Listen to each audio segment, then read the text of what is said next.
विद्यार्थी मित्रांनो, सह्याद्री ट्युटोरियल्समध्ये तुमचं स्वागत आहे। थंबनेलमध्ये जो सब्जेक्ट आहे ना त्याच्याविषयी मी बोलणारच आहे, पण त्याच्या अगोदर मला काय डिक्लेअर करायचं ते बघा की यश दादा आणि आम्ही एक आठवड्याचं शेड्यूल तयार केलंय, पूर्ण आठवड्याचं लक्षात घ्या। म्हणजे सोमवारी म्हणजे आज संध्याकाळी केमिकल कायनेटिक्स याच्यावरती तुम्ही टेस्ट द्या। म्हणजे बघा, मंगळवारी डेरिव्हेटिव्ह, बुधवारी रोटेशनल डायनॅमिक्स, गुरुवारी मॅट्रायसिस मॅट्रिक्स, शुक्रवारी सॉलिड स्टेट आणि शनिवारी ॲप्लिकेशन ऑफ डेरिव्हेटिव्ह। म्हणजे एक आठवड्याचं शेड्यूल तुमच्याकडे आहे। आपल्याला हे जे बाकीचे मुद्दे आहेत त्याच्यावर आपण विचार करूया, थोडंसं डिस्कशन करूया। पण मला तुम्हाला सांगायचं आहे की तुम्ही शांत राहा, कोणताही तणाव घेऊ नका, लक्षात घ्या आणि तुम्ही अभ्यासावर फोकस करा। ओके, थोडे दिवस उरले, तेवढे दिवस उरले, पुन्हा प्रॅक्टिकल, हो ते बोर्डचं प्रॅक्टिकलचे टाइम टेबल आलंय, याचा अर्थ बोर्डनं ठरवलंय की एक्झाम वेळेवर घेणार, गॅप देणार नाहीये, लक्षात घ्या। आता तुम्हाला खरं सांगू का, हायर अथॉरिटीवरती जी लोक आहेत त्यांना ग्राउंड रियालिटी माहीत असते, असं एका मुलाचं कॉमेंट होतं। मी तुम्हाला सांगू का, लक्षात घ्या, मला नाही वाटत त्यांना ग्राउंड रियालिटी काय माहीत असेल की नाही। हाताच्या बोटावर मोजणारे जे टॉपर आहेत ना, त्यांची रियालिटी ते कन्सिडर करतात की सगळी मुलं टॉपर्स प्रमाणेच असतील, का नाही त्यांनी वेळेवर अभ्यास केला, अशा त्यांचे म्हणणं असतं। लक्षात घ्या, माझं म्हणणं काय आहे की विद्यार्थ्यांच्या हिताचे निर्णय घ्या, लवकर घ्या। आता सगळ्यात महत्त्वाचं बघा, तणाव कुठे येतो तो की लवकरच किंवा आत्ता काल संध्याकाळी मिळेल किंवा आता आज दिवसभरात जेईचा रिझल्ट मिळेल।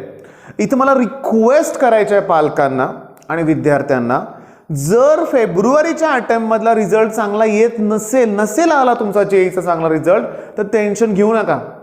जस्ट मी तुम्हाला एक एक्झाम्पल देणार आहे, एका वर्षापूर्वीचं म्हणूया आपण। मग माझ्या क्लासमध्ये नेहा शिंदे नावाची एक स्टुडंट होती बघा, तिच्या फर्स्ट अटेम्प्टचा जो काही स्कोर होता तो ऑलमोस्ट 80 to 85 पर्सेंटाईलमध्ये होता जेईचा रिझल्ट। ओके, मग तिनं तणाव घेतला का? नाही, तिनं सीईटीवर फोकस केला, लक्षात घ्या। आणि सीईटी तिला 99+ पर्सेंटाईल होते आणि तिला VJTIला IT ब्रांच मिळाली ओपन मधून, लक्षात घ्या। म्हणजे मला रिक्वेस्ट काय करायची आहे पालकांना की जर तुमच्या मुलांना जेई मध्ये कमी मार्क्स मिळाले असतील, थोडं डिस्कशन करा त्यांच्याबरोबर, त्यांच्याकडून होतंय का ते बघा, लक्षात घ्या। बघा, मी माझं मत बोलतोय, मी तुम्हाला हे असंच करा असं म्हणत नाहीये। अजून देखील तुम्ही जेईचा अभ्यास करू शकता, पण इश्यू असा होतोय की आता नेक्स्ट मंथमध्ये बोर्डची एक्झाम, बरोबर आहे ना, सांगा बघू, पुढे ते बोर्डच्या प्रॅक्टिकलची एक्झाम, मग तुम्हाला जेईच्या प्रिपरेशन तसा वेळ मिळणारच नाहीये। आणि बोर्ड नंतर मग तुम्ही जेईत वेळ घालवला तर सीईटीचं नाही करू शकणार, लक्षात घ्या। आणि एक लक्षात घ्या की गेल्या वर्षी मला क्रॅश कोर्सला जेवढी मुलं जॉईन होती ना, ते सगळ्यांनी अगोदर जेईच केलं होतं। जसं पहिल्या अटेम्प्टमध्ये कमी स्कोर झाला, लगेच ते सीईटीकडे स्विच झाले होते, लक्षात घ्या। म्हणजे आता निर्णय घ्यायची वेळ आलेली आहे, निर्णय तुम्ही घेणार आहे। मी काय किंवा तुमचे क्लासचे टीचर किंवा कुठलेही सर असतील, तुम्हाला ते फोर्स करू शकणारच नाहीयेत, किंवा तुमचे पेरेंट्स सुद्धा। इथं गरज आहे विद्यार्थ्यांना निर्णय घेण्याची, लक्षात घ्या की खरोखर आता जेईचं करूया का सीईटी। आता तुम्हाला मी खरं सांगतो, या ज्या टेस्ट आम्ही घेतोय ना, ह्या सगळ्या MCQ बेस्ड टेस्ट आहेत, बरोबर आहे। मग तुम्हाला असं वाटेल मग बोर्डला याचा काय फायदा, तर मी तुम्हाला सांगतो, आज आहे ना केमिकल कायनेटिक्स, ओके, तुम्ही टेक्स्टबुक रिडिंग करणार, त्यातले ज्या काही डेफिनेशन लॉज असतील ते वाचणार, लक्षात घ्या। न्यूमेरिकलची तयारी करणार, बरोबर आहे, बोर्डला पण हेच येणार आहे ना।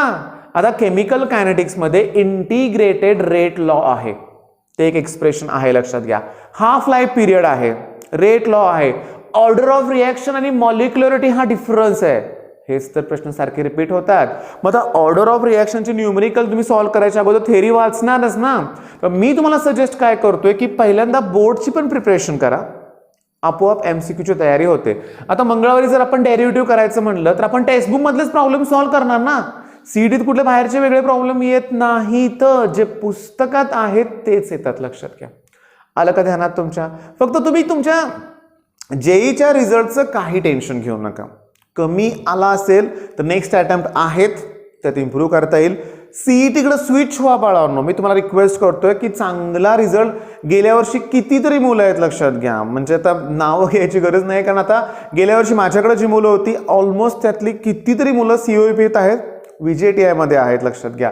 आणि हे तुम्ही कमेंट बॉक्समध्ये बघा, बरीचशी जुनी मुलं आहेत ती अजून व्हिडिओ बघतायत, लक्षात घ्या। ओके, त्यांना म्हणजे एवढं आमची अटॅचमेंट झालेली आहे आणि नवीन बॅच बरोबर झालेलीच आहे। रोज 300-400 सबस्क्रायबर वाढत चाललेत, लक्षात घ्या. आणि हो, जर काही लेटेस्ट काही एखादी न्यूज असेल ना, तर मला पटकन असं वाटतं की मुलांपर्यंत ही गोष्ट पोहोचवली पाहिजे. आता मी लगेच व्हिडिओ तयार करतोय. मग तो व्हिडिओ व्ह्यूजसाठी नाही आहे, तो व्हिडिओ सबस्क्रायबर वाढवायसाठी नाही आहे, लक्षात घ्या. एक तुमच्या ना आमच्यात रिलेशन. आता माझ्या ऑफलाईन बॅचमध्ये मी लगेच सांगतो ना, अरे बाबा असं झालंय, आपण आता असं केलं पाहिजे. मग प्लॅनिंग चेंज करता येते ना. म्हणजे समजा बोर्डनं गॅप दिला किंवा बोर्डनं काय केलं म्हणून आपण टाइम टेबल एक्सटेंड केलं, चेंज केलं, तर ही न्यूज तुमच्यापर्यंत कळणं गरजेचंच आहे ना. मग ह्या गोष्टी माझ्याकडून होतील. अल्डिहाइड कीटोन कार्बोक्सिलिक ऍसिड ह्याची एक सिरीज सुरू आहे. फिजिक्सचे न्यूमेरिकल्सची सिरीज सुरू आहे, लक्षात घ्या. मग हे 2 व्हिडिओज तुम्हाला आज दिवसभरात नक्की मिळतील. आणि एक लक्षात घ्या, रोज 8 वाजले की स्ट्रॅटेजीचा व्हिडिओ असणार म्हणजे असणार. ती एक सवयच लागून जाणार आहे तुम्हाला, लक्षात घ्या. म्हणजे आजच्या स्ट्रॅटेजीमध्ये काय ठरलं आपलं आठवड्याचं शेड्यूल. आज काय करणार दिवसभर, केमिकल कायनेटिक्स. त्यातले कुठले क्वेश्चन करणार. मी गेल्या वर्षी ना इम्पॉर्टंट क्वेश्चन्स दिले होते. या वर्षी काय माहिती आहे का, तुम्ही गेल्या वर्षीचा व्हिडिओ आहे तसं बघू शकता, तो पण डिस्क्रिप्शनमध्ये त्याची लिंक प्रोव्हाइड करतो मी. पण डिलीटेड पोर्शन हा प्रचंड आहे तसा बघितला तर, लक्षात घ्या. आणि त्यामुळे काय होतं की जर डिलीटेड पोर्शन असेल तर तो करायची काहीही गरज नाही आहे, लक्षात घ्या. ओके, बरं. आता एक महत्वाचा मुद्दा बोलूया आपण की बरीचशी मुलं आहेत ना, मी बघतो, मी बाकीच्या युट्यूबर्सचे आहेत, दिनेश सरांचं तर प्रत्येक लाईव्ह सेशन बघत असतो मी, लक्षात घ्या. लाईव्ह जमलं तर लाईव्ह किंवा नंतर बघतो. आता काल एका मुलाची कॉमेंट अशी होती की सर मला म्हणजे नकोसं झालंय सगळं, खूप तणाव येतोय, असं होतोय, आणि काही चुकीच्या गोष्टी कॉमेंट्समध्ये होत्या. मी ते बोलणार पण नाहीये इथं. मला असं म्हणायचं आहे, ही जी बोर्डची एक्झाम आहे ना, ओके, अजून देखील अभ्यास आत्ता स्टार्ट केला ना तरी चांगले मार्क मिळतील, लक्षात घ्या.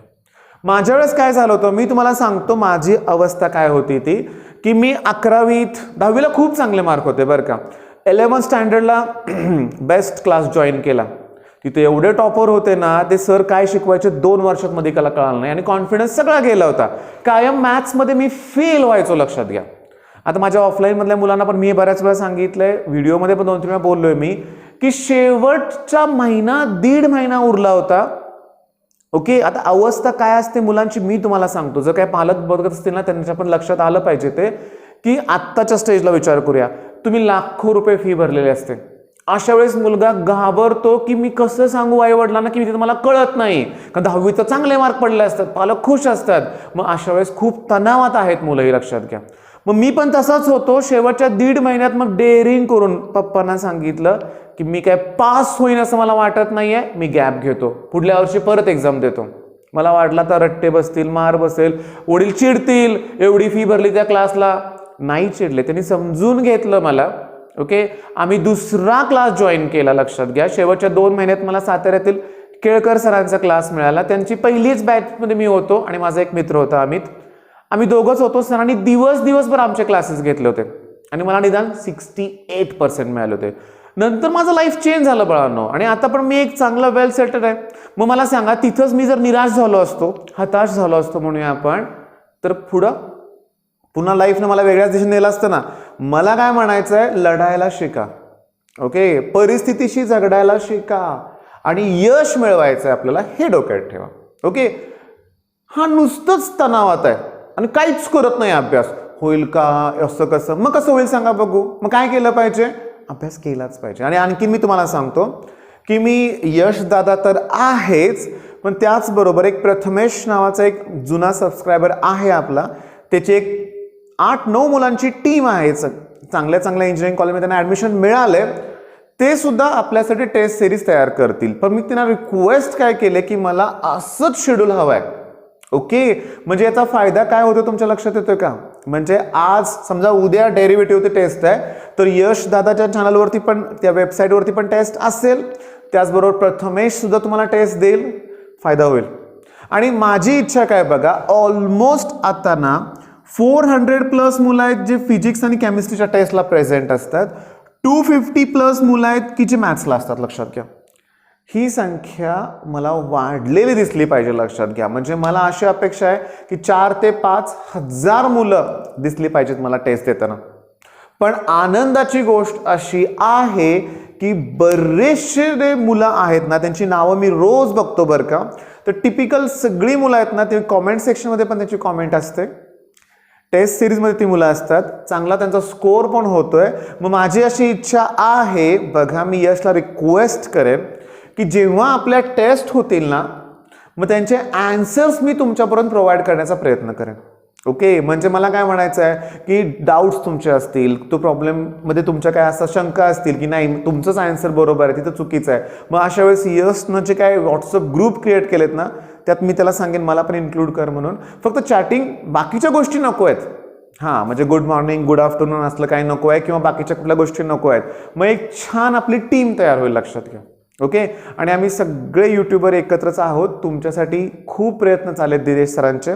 तो सर्वे कंडक्ट केला होता, त्या सर्वेमध्ये पण तुम्ही कालचं लाईव्ह दिनेश सरांचं बघितलं असेल तर सर्वेमध्ये पण त्यांनी बऱ्याचशा गोष्टी क्लिअर झाल्यात की 80% 79 to 80% मुलांना ना, मुलं तणावातच आहेत, लक्षात घ्या. म्हणजे माझी रिक्वेस्ट आहे की जे टॉपर आहेत ना, तुम्ही एक गोष्ट समजून घ्या, तुमचा अभ्यास झालाय, तुम्हाला पण थोडा दिवस एक्सटेंड झाली एक्झाम तर फायदा होणार आहे, हे लक्षात घ्या. थोडीशी गॅप इन्क्रीज केली तर फायदा होणार आहे, लक्षात घ्या. ओके, मग त्या गोष्टीला आपण सामोरं गेलं पाहिजे. मग मित्रांनो, करूया छान अभ्यास. बेस्ट ऑफ लक. धन्यवाद.